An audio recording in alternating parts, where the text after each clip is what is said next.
Humans are social creatures, and part of that means that we're influencing each other constantly, and that's all well and good when the group is safe and reasonable, but that is so rarely the case, especially these days. And in those cases, the risk of doing something that you might later regret is scarily high. So let's talk about groupthink and freedom of choice.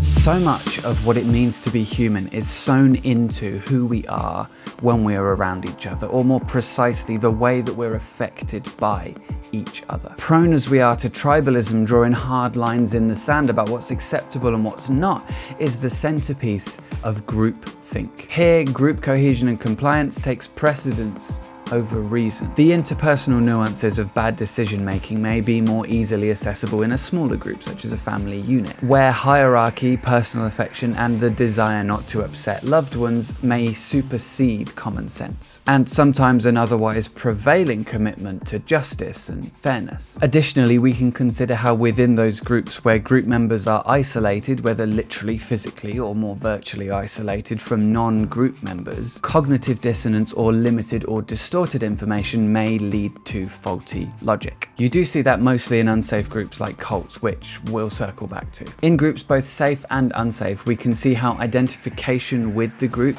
can limit a person's capacity to think for themselves. And it's worth mentioning that when we find ourselves as part of a group, we shouldn't feel like being part of that group means that we should have to set aside our own values or beliefs, unless we of course examine those beliefs and genuinely through an introspective process find that they're lacking in some way. And then obviously that's the skeptical method, right?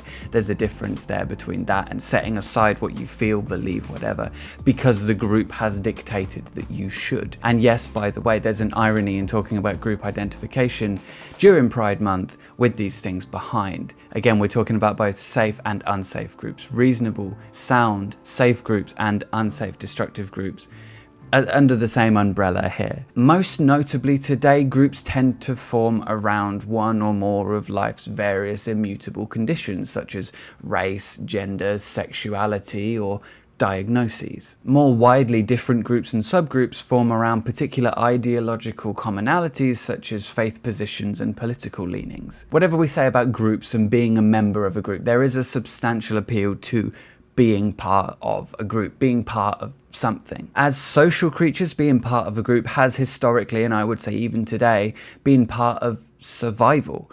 And once the survival needs are taken care of, being part of a group is arguably a significant contributor to the level of well-being a person might experience in their life. A sticky problem for each of us is when we find ourselves more committed to the group than we do to our own values. If we weren't born into a group or indoctrinated into it sometime shortly after being born, then it's possible that these very values that we might be losing sight of in favor of the group's ideals or whatever, these very values may be the thing that landed us there in the first place, or at least that's what we think got us there, and then maybe it's part of it. But there's also this insatiable human need to belong, this need to feel amongst our own, and whatever the group is, whether it's big or small, loose or tightly knit, or safe or unsafe, it may go some way towards satisfying that need. The sticky problem is that the minute we see others as just like us, which is usually achieved through some version of the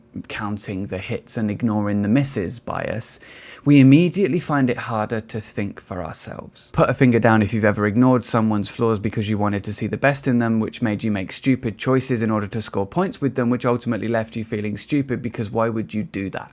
Well, you're not an idiot, you're human, and that's what humans do. Because group membership matters to us, being compliant to the group's set of standards tends to matter to us as well. And this is as true in safe groups as it is in unsafe groups. In fact, it's pretty normal for humans to organize themselves into groups arbitrarily and then discriminate against anyone who's not a member of their group. And once in the group, the implicit and explicit preferences of perceived peers can affect how a person goes about doing even the most innocuous of tasks. If a group forms around ideological commonalities, it's not uncommon for loosely defined purity tests to emerge. In fact, even if a group forms around things a person can't change, these tests might emerge anyway. Not being enough of something has pride of place here. Not being gay enough to be considered bi comes to mind, as does the experience of my friend ex-cult baby. In a recent video on race, they talked about how they've been considered to be not black enough to be black and not white enough to be white. Here you see fallacious no true Scotsman gatekeeping, variations on the theme of a true Christian would never, and a real woman has... Usually these assertions are built up around arbitrary, unconsidered or inherited principles that are enforced by emotional rhetoric rather than reason.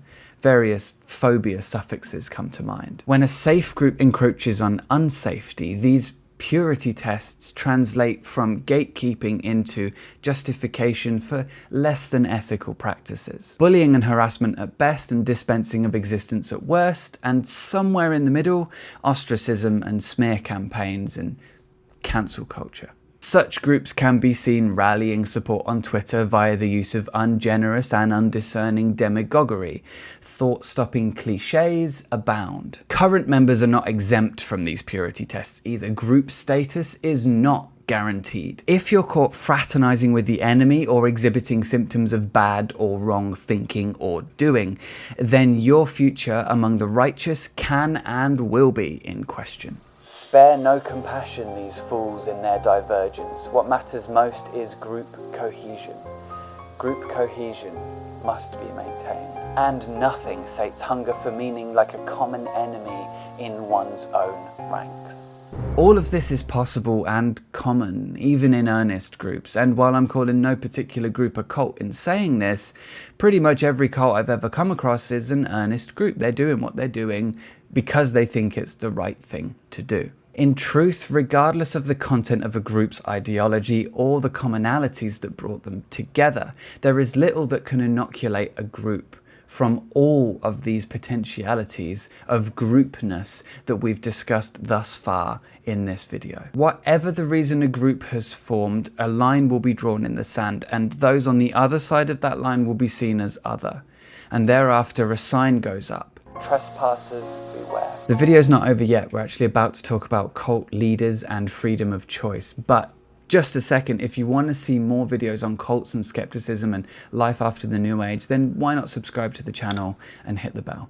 So what happens when a bad actor comes along and poisons the well? A would-be cult leader or visionary really just looking to fill their pockets and swan off over the horizon? A morally bankrupt politician, a slimy get-rich-quick salesman, or an erstwhile artiste come charismatic discount guru? I defy that any group could stay healthy and safe for very long with one of those rising in popularity among them. So we talk a lot about freedom of speech. It's a hot topic these days, and it's something that I believe we should be protecting. Now, naturally, your freedom to express how you feel and think on a given issue comes with it the freedom of others to criticize and disagree with you, and I think we all need to be emotionally developed enough to handle that. But there's one issue adjacent to freedom of speech that I find myself preoccupied with lately: freedom of choice. And this whole topic and its pondering to me naturally poses the question, what is freedom of choice if our position is so easily altered?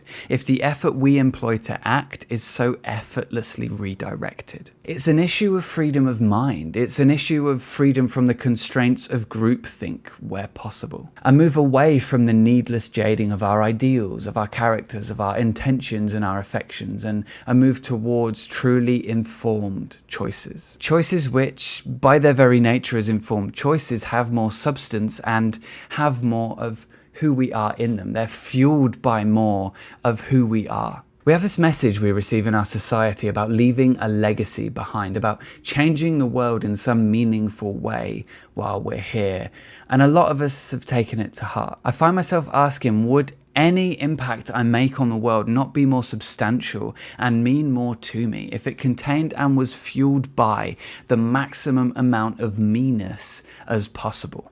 If I'm going to leave a legacy behind, I want it to be something that matters to me, and I want it to be something that has importance and value for others. I suppose the trouble is we're all embarrassingly human, and no matter what we do, we will always succumb to biases and distortions and the influence of the people around us. That's just a part of being human. To try to escape each other's influence is probably a fool's errand, and not only that, it's probably a virtually impossible task that's more likely to land you in some wanky philosophy club than anywhere interesting. Unless, of course, wanky philosophy clubs are your kind of thing, in which case I would suggest skipping the fool's errand and getting straight into the free will argument. I think reasonably the best we can hope to do is to understand the pervasive mechanisms of influence and what we can expect to see when it goes too far. In those cases, at least, we can mitigate the damage and drop and roll before the fire of groupthink leaves us naked and does more damage than the cringe sweat we experience when we think about the things we did while conforming. I'm Andy Fellows, and I'm here every Thursday. Please be kind and ask good questions, and I'll see you in the next one.